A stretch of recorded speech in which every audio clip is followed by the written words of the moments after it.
Hello दोस्तों। आज हम लोग एक नया टॉपिक पढ़ेंगे, मानव पाचन तंत्र। ठीक है।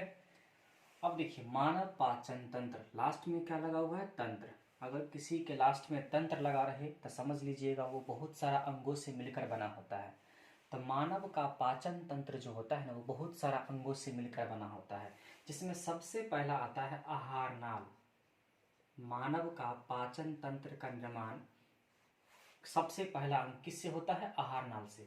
और आहार नाल से ही जुड़ा होता है, प्लस का साइन दिए है, आहार नाल से ही जुड़ा होता है पाचक ग्रंथि। पाचक ग्रंथि।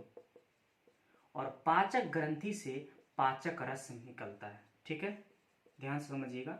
मानव का पाचन तंत्र जो होता है वो तीन अंगों से मिलकर बने होते हैं, मेनली तीन अंगों से, माने तीन चीज से मिलकर बने होते हैं। आहार नाल से, और आहार नाल से ही जुड़ा होता है क्या चीज? पाचक ग्रंथि। ये जो पाचक ग्रंथि देख रहे हैं, पाचक ग्रंथि, ये किससे जुड़ा होता है? आहार नाल से। और इस पाचक ग्रंथि से क्या निकलता है? पाचक रस। आहार नाल से जुड़ा हुआ पाचक ग्रंथि और पाचक ग्रंथि से निकलने वाला पाचक रस, ये तीनों मिलकर मानव का कौन तंत्र बनाता है? पाचन तंत्र बनाता है। अब देखिए, तीनों एक नया वर्ड है, अब तीनों के बारे में समझिए। अच्छा, आपको लग रहा होगा कि आहार नाल, आहार नाल सुनने में आपको छोटा लग रहा है, लेकिन इसके अंदर में बहुत सारा अंग छुपे होते हैं जो कि हमारे हम भोजन को पचाने में क्या करते हैं? मदद करते हैं। ठीक ना। तो आहार नाल में देखिए, आहार नाल में गिनिए कितना लेटर है? 1 2 3 4 5। मतलब इसमें पांच अंग, मेनली पांच अंग छुपे होते हैं। एक और अंग इसमें छुपे होते हैं। ठीक ना। एक बार फिर समझिए, मानव पाचन तंत्र हम लोग पढ़ रहे हैं। मानव पाचन तंत्र का निर्माण किन किन अंगों से होता है? तो आहार नाल से होता है। आहार नाल से जुड़ा हुआ पाचक ग्रंथि होता है, और पाचक ग्रंथि से निकलने वाला क्या होता है? पाचक रस। ये तीनों मिलकर मानव का पाचन तंत्र बनाता है। अब सबसे पहले पढ़ते हैं आहार नाल के बारे में। ठीक ना। आहार नाल में देखिए कितना लीटर है? 1 2 3 4 5, मिली पांच अंग इसमें छुपे होते हैं, जिसमें सबसे पहला क्या होता है? मुख गुहा। मुख गुहा। मुख गुहा। आहार नाल का सबसे पहला अंग क्या होता है? मुख गुहा होता है। मुख गुहा से जब नीचे भोजन जाएगा, यहाँ पर देख रहे हैं, यहाँ पर, तो मिलेगा आपको ग्रसनी। क्या मिलेगा? ग्रसनी मिलेगा। ठीक। जब ग्रसनी यहाँ पर आ गया भोजन, तब यहाँ पर आ गया भोजन। ठीक ना। तब आपको मिलेगा क्या चीज? ग्रास नली। ग्रास नली। ग्रास नली मिलेगा। ठीक ना। ग्रास नली से जब भोजन नीचे जाएगा, तब कहाँ जाएगा भोजन? अमाशय में। अमाशय में जाएगा भोजन, अमाशय में। ठीक है। अमाशय से नीचे जाएगा भोजन तो कहाँ जाएगा आपका? छोटी आंत में। ठीक ना। और आपको पता होना चाहिए, छोटी आंत में ही भोजन का पूर्ण पाचन हो जाता है, माने हमारा भोजन जो है छोटी आंत में ही जाके पच जाता है पूरी तरह से। और लास्ट में एक और अंग है बड़ी आंत, जहां पर पचा हुआ भोजन क्या रहता है? अपचा भोजन जमा रहता है। लास्ट में पढ़ेंगे बड़ी आंत। तो ये सब जो अंग देख रहे हैं, ये सब अंग कहाँ छुपा होता है? मैंने आहार नाल का ही हिस्सा है ये सब। ठीक ना। तो आहार नाल में कितने अंग हो गए? 1 2 3 4 5 6। ये छह अंग किसका हिस्सा है? आहार नाल है। और इसी सब से हम पाचक ग्रंथि भी निकालेंगे और पाचक रस भी निकालेंगे। ठीक ना। अब देखिए, सबसे पहले आहार नाल के बारे में समझिए। आहार नाल में इतने अंग छुपे होते हैं। आहार नाल के बारे में कुछ बातें समझिए। अगर आपसे पूछे मनुष्य में भोजन का पाचन कहाँ होता है, तो आहार नाल में होता है। लंबाई इसका पूछता है कभी कभी, लंबाई।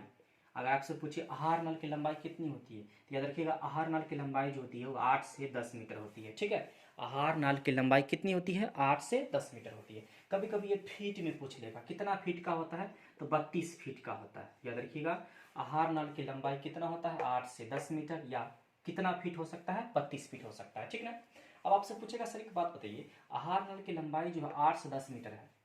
आहार नल जब भी बोलेंगे तो आपके दिमाग में ये छह अंग आना चाहिए, क्योंकि ये छह अंग किस में छुपा हुआ है? आहार नल में होता है। तो आहार नल की लंबाई कितनी होती है? 8 से 10 मीटर।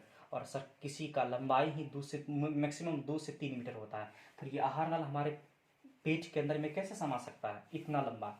याद रखिएगा, आहार नाल जो होता है 8 से 10 मीटर, वो इस तरह का होता है, क्वाइल की तरह होता है। इस तरह क्वाइल की तरह होता है, क्वाइल की तरह होता है। मतलब कहने का मतलब ये हुआ कि ये कुंडलित रचना बनाती है। कैसी रचना बनाती है? कुंडलित रचना बनाती है।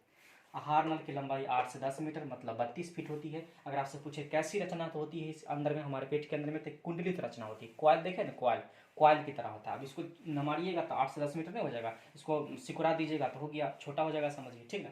तो आहार नल के बारे में समझ गए। अब आगे समझते हैं।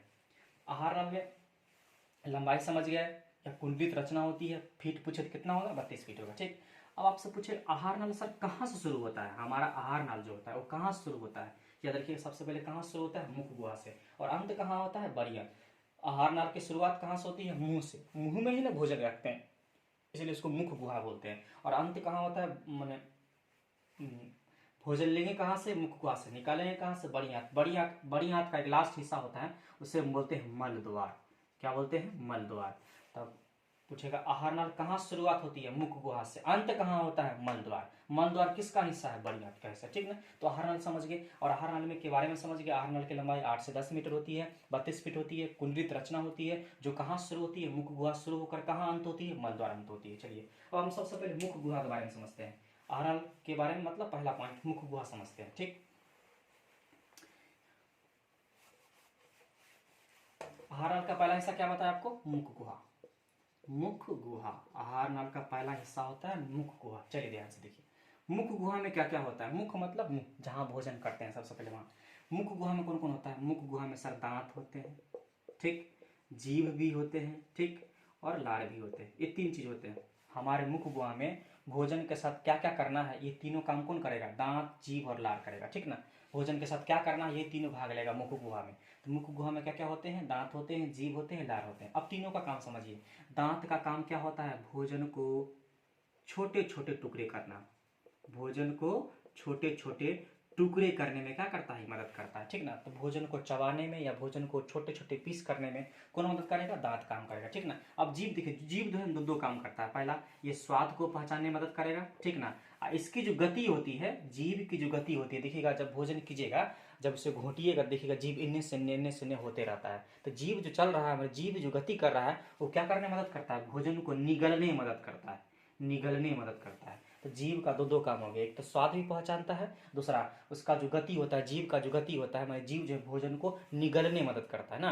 अगर जीभ को रोक के आप भोजन को नहीं घोट सकते हैं, जीभ पावर लगाता है भोजन पर, तब जाके भोजन अंदर जाता है। अंदर जाके कहाँ जाएगा सब, उसके बाद मुख गुहा के बाद ग्रसनी में जाएगा, ठीक। तो दांत का काम को क्या हो गया, भोजन को छोटे छोटे टुकड़े करने में। जीभ का दो काम हो गया, स्वाद पहचानने में, और साथ ही साथ भोजन को निगलने में मदद करता है। और ये लार क्या करता है, लार, लार मतलब थूक समझते, थूक समझिए, लार।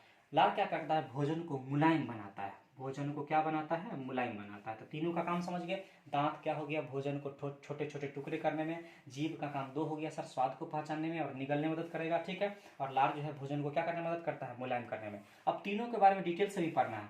दांत कितने प्रकार के होते हैं, दांत कैसे होते हैं, दूध का दांत बताइए, दांत किस चीज का बना होता है, इन सब के बारे में पढ़ेंगे। जीभ के बारे में भी पढ़ेंगे और लार के बारे में पढ़ेंगे। सबसे पहले लार के नीचे शुरुआत करते हैं, लार के बारे में। अभी हम लोग मुख गुहा ही पढ़ रहे हैं। मुख गुहा में दांत होते हैं, जीभ होते हैं और लार होते हैं। दांत हो गया भोजन को छोटा छोटे टुकड़े करने में, ठीक। जीभ भोजन को निगलने में, साथ ही साथ स्वाद पहचानने में। और लार हो गया भोजन को मुलायम बनाने में। सबसे पहले लार के बारे में समझते हैं। लार, लार सलाइवा ना, लार, लार क्या होता है सर। अच्छा सबसे पहले बताइए, लार जो है कहाँ, मुख गुहा में ही ना होता है, ठीक। मुख गुहा में कहाँ से निकलता है सर, ये लार ग्रंथि से निकलता है। लार जो है कहाँ से निकलता है, लार ग्रंथियों से निकलता है। अगर आपसे पूछे लार कहाँ से निकलता है, तो लार ग्रंथियों से निकलता है। और ये लार ग्रंथि कहाँ पाए जाते हैं, हमारे मुख गुहा में पाए जाते हैं, ठीक। मुख गुहा में लार ग्रंथि हमारे मुख गुहा में पाए जाते हैं। क्या जोड़ी, ये 3 जोड़ी पाया जाता है, 3 जोड़ी हमारे मुख गुहा में। अगर आपसे पूछे हमारे मुख गुहा में कितना जोड़ी लार ग्रंथि पाई जाती है, 3 जोड़ी। 3 जोड़ी मानी कितना, 6 गो। और इस लार ग्रंथि से क्या निकलता है, लार निकलता है, ठीक। लार ग्रंथि कितना जोड़ी पाई जाती है, 3 जोड़ी मानी 6 गो। पहला क्या है, पहला है सब पैरोटिड लार ग्रंथि। दूसरा है सब लिंगुअल लार ग्रंथि, ठीक। और तीसरा है सब मेंडी बुलर लार ग्रंथि। अभी आप आराम से सुनते जाइए, लास्ट में हम सारा कुछ लिखा देंगे, ठीक ना। अभी आप सुनते जाइए। लार सर कहाँ से निकलता है, लार ग्रंथियों से निकलता है। लार ग्रंथि कहाँ पाई जाती है, मुख गुहा में। और हमारे मुख गुहा में क्या जोड़ी लार ग्रंथि पाई जाती है, 3 जोड़ी। पहला क्या लिखा है, पैरोटिड लार ग्रंथि। अच्छा इस सबसे क्या निकलता है, लार निकलता है। और दूसरा क्या है, सब लिंगुअल लार ग्रंथि। और तीसरा क्या है, सब मैंडिबुलर लार ग्रंथि। इन सभी से लार निकलता है, ठीक। अब कुछ और समझिए लार के बारे में, ठीक।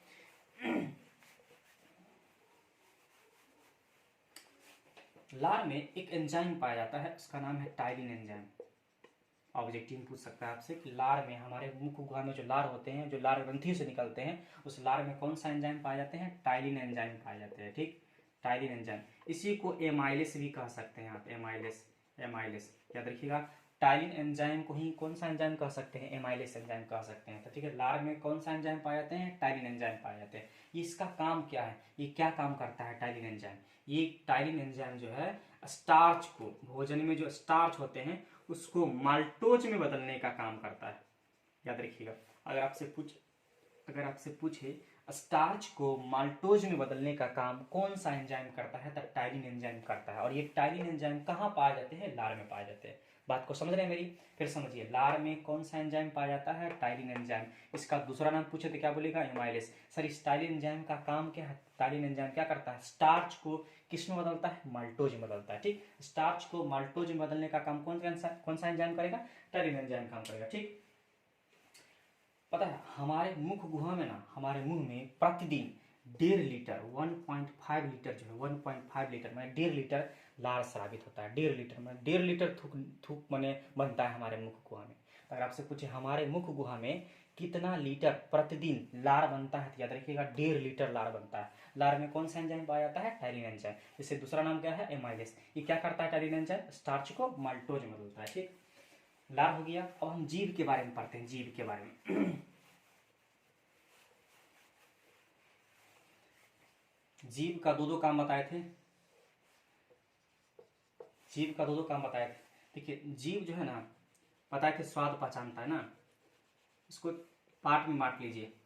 इधर से ही बांट लीजिए, इधर से ही बांट लीजिए, और अंदर से ही बांट लीजिए। इस तरह से, इस तरह से बांट लीजिए। ठीक है, बांट लीजिए।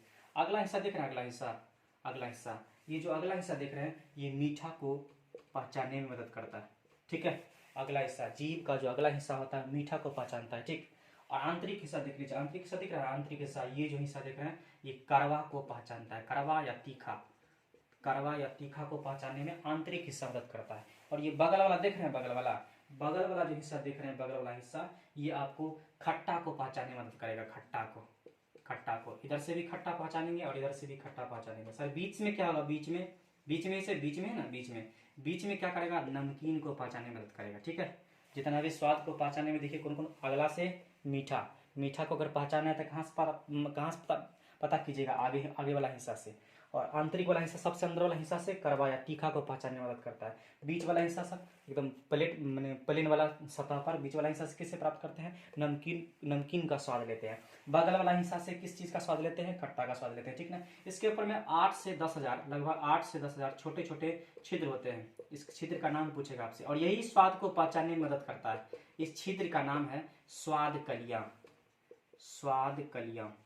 इस क्षेत्र का नाम पूछे तो क्या बताइएगा, स्वाद कलिया। स्वाद कलिया क्या करता है, स्वाद को पहचानने में क्या करता है, मदद करता है। स्वाद को पहचानने में मदद करता है। जीभ के ऊपर में देखिएगा छोटे छोटे छिद्र होते हैं, उन्हें हम स्वाद कलिया कहते हैं, जो कि स्वाद को पहचानने में क्या करता है, मदद करता है। तो लार पढ़ लिए, जीभ पढ़ लिए। ठीक, अब हम दांत के बारे में पढ़ते हैं। अब इतना पढ़ा दिए ना, अब आपको हम फेयर में बता देते हैं, सब कुछ लिख के दिखा देते हैं कि हमने अभी तक क्या क्या पढ़ाया। अब हम फेयर में सब समझा रहे हैं, जो जितना पढ़ाए हैं सब आपको हम फेयर में लिख दिए हैं। आप चाहे तो नोट भी कर सकते हैं, देख लीजिए आप। फिर से देखिए, मानव पाचन तंत्र टॉपिक का नाम है। मनुष्य में आहार नाल तथा इससे जुड़ा हुआ पाचक ग्रंथि एवं इस ग्रंथि से निकलने वाला कौन रस, पाचक रस ना। आहार नाल, पाचक ग्रंथि, और पाचक ग्रंथि से ही निकलने वाला कौन रस होते हैं, पाचक रस। ये मिलकर कौन तंत्र बनाता है, मानव पाचन तंत्र का निर्माण करता है। सबसे पहले क्या पढ़ेंगे, आहार नाल। देख लीजिए, स्टार तीर ये सब लिखे हुए, अगला पॉइंट लिखे हैं। आहार नाल के बारे में पढ़ना है। सबसे पहले तो बताए थे मनुष्य में भोजन का पाचन कहाँ होता है, आहार नाल में होता है। इसकी लंबाई कितनी होती है, 8 से 10 मीटर, मतलब 32 फीट होती है, जो कहाँ शुरू होता है, मुख गुहा से।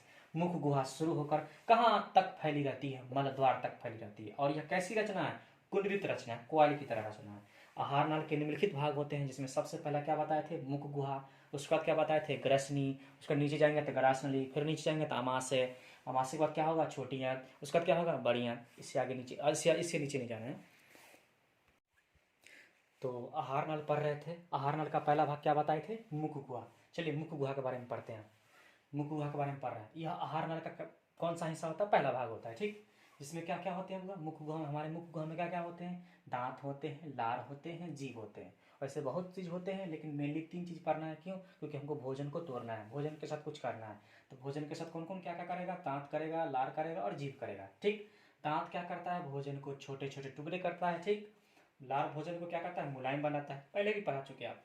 लार भोजन को क्या बनाएगा बाबू, मुलायम बनाएगा। ठीक, जीभ क्या करेगा, स्वाद को पहचानने में मदद करेगा, साथ ही साथ भोजन को क्या करने में मदद करेगा, निगलने में मदद करेगा। ठीक, दांत हो गया, जीभ हो गया, लार हो गया। दांत भोजन को छोटे छोटे टुकड़े करेगा, उसका जीभ हो गया भोजन को निगलने में, साथ ही साथ स्वाद पहचानने में, और लार हो गया भोजन को मुलायम बनाने में। ठीक, इतना लिख सकते हैं। उसके बाद बारी बारी से तीनों चीज के बारे में पढ़ेंगे। सबसे पहले पढ़ते हैं लार, इंग्लिश में सलाइवा बोलते हैं। ठीक, लार के बारे में पढ़ना।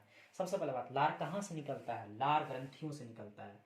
लार कहाँ से निकलता है? लार ग्रंथियों से निकलता है। अच्छा, लार ग्रंथि हमारे मुख गुहा में ही होते हैं। कितने जोड़ी होते हैं? 3 जोड़ी होते हैं। तो लार ग्रंथियां हमारे मुख गुहा में 3 जोड़ी पाई जाती है। नाम बताइए लार ग्रंथि का, क्या क्या बताएंगे? पैरोटिड लार ग्रंथि, सबलिंगुअल लार ग्रंथि, और है सबमेंडिबुलर लार ग्रंथि।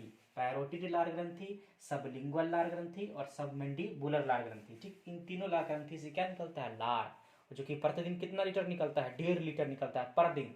ठीक ना। अच्छा, लार में बताया था आपको कौन सा एंजाइम, वेरी वेरी इंपॉर्टेंट बात, ये जो दिख रहा है यहाँ पर लिखा हुआ है, लार में कौन सा एंजाइम पाए जाते हैं? टाइलिन एंजाइम पाए जाते हैं। और इसी टाइलिन एंजाइम का नाम क्या है दूसरा? एमाइलेस। तो लार में टाइलिन एंजाइम पाए जाते हैं। टाइलिन एंजाइम क्या काम करता है? तो स्टार्च को माल्टोज में बदलने का काम करता है। भोजन में जो स्टार्च होते हैं, कार्बोहाइड्रेट का जो रूप होता है स्टार्च, उसको माल्टोज बदलता है। माने स्टार्च जो होता है ना, वो बड़ा अणु होता है, और उसको तोड़ के छोटा अणु बनाइए।